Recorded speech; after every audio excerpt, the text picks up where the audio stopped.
Nagulat at napareact ang maraming netizens matapos mapansin ang isang detalye sa pinakabagong Instagram post ng kapamilya superstar na si Catherine Bernardo. Kilala si Catherine bilang isa sa mga pinakasikat at pinaka-pinag-uusapang aktres sa bansa. Kaya naman halos bawat galaw at post niya sa social media ay agad na napapansin ng kanyang mga tagahanga at maging ng mga netizens. Sa mga nakaraang buwan, madalas nang may ugnayang pangalan ni Catherine kay Lucena City Mayor Mark Alcala. Bagamat marami ng larawan at sightings na lumabas online na magkasama ang dalawa, nananatili pa rin tikom ang kanilang mga bibig tungkol sa tunay na estado ng kanilang relasyon. Dahil dito, anumang maliit na detalye na may kaugnayan sa kanila ay mabilis na nagiging usap-usapan sa social media. Kaya naman nang magbahagi si Catherine ng panibagong post sa Instagram, hindi inaasahan ng marami na magiging sentro ito ng panibagong espekulasyon. Ayon sa ilang netizens, napansin nila ang background music na ginamit ng aktres sa kanyang post. Agad itong nakatawag pansin dahil ang kantang ginamit ay may pamagat na Married Life.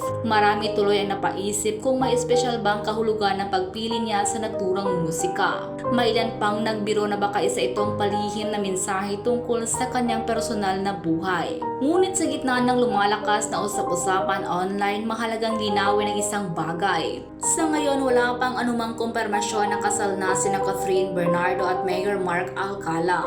Ang dahilan lamang ng espekulasyon ay ang pamagat ni Catherine na Married Life bilang background music sa kanyang Instagram post na agad namang napansin ng mga netizens. Dahil dito, sari-saring opinyon ang lumabas sa social media. May mga nagsasabing baka simpleng nagustuhan lamang ng aktres ang kanta at wala itong mas malalim na kahulugan. Ang iba naman ay naniniwalang maaaring may espesyal na mensaheng nais ipahiwatig si Catherine sa kanyang followers. Gayunpaman, marami rin na nagpapaalala na hindi dapat agad magbigay ng konklusyon batay lamang sa isang kanta o background music.